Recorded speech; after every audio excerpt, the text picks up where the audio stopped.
Hello friends, আজ আমাদের বাড়িতে নিশি প্রহর অনুষ্ঠান। বুদ্ধ পূর্ণিমাতে এই অনুষ্ঠানটা প্রতি বছরই আমাদের বাড়িতে হয়ে থাকে, যেখানে দেখো আমাদের বাড়িতে সকলেই কিন্তু উপস্থিত আছে। তো এটারই ছোটো ছোটো কিছু মুহূর্ত তোমাদের সাথে আমি শেয়ার করব, অবশ্যই জানিও কেমন লাগলো। এখানে দেখো আমরা সবাই মিলে পিকচারগুলোতে আলপনা দিয়ে দিচ্ছি। গৌরনিতাইয়ের যে পিকচারগুলো হয় সেখানেই আমরা ভালো করে আলপনা দিয়ে নিচ্ছি। তো এটা বর দিয়ে আলপনা দিচ্ছে, তো আমরা সবাই মিলেই করেছি। তো অবশ্যই কমেন্ট করে জানিও কেমন লাগলো।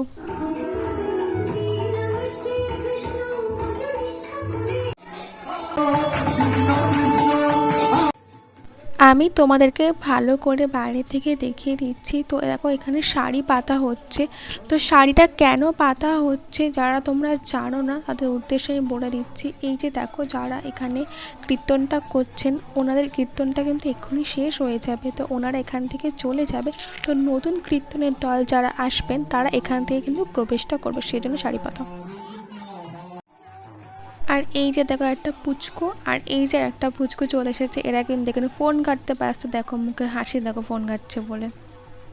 আমিও এখানে বসে একটু কীর্তন শুনলাম।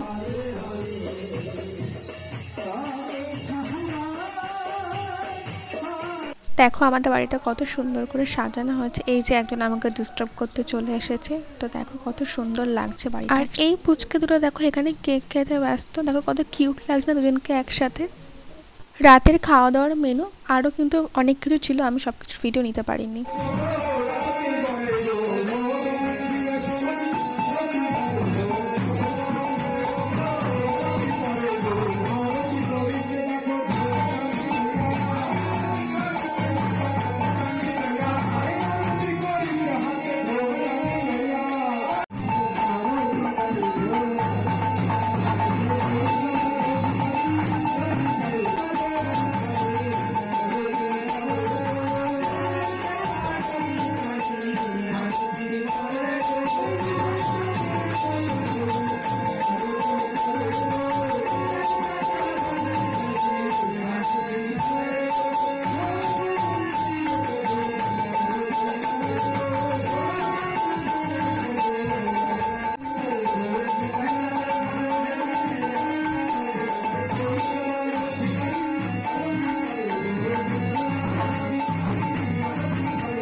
তাই গোবিন্দ দাস উনি পদ সম্ভাষণ করছে।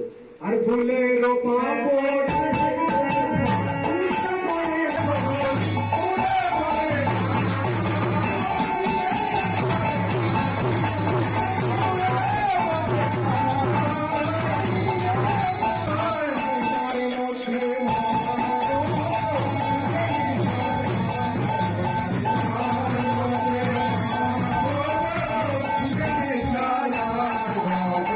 দেখো এখানে ভোগ বিতরণ করা হচ্ছে সবার জন্য। আমি প্রথমবারের জন্য এত বড় একটা ব্লগ বানালাম, তো অবশ্যই জানিও কেমন লাগলো, আর অনুষ্ঠানটাও কেমন লাগলো সেটাও জানিও। টাটা।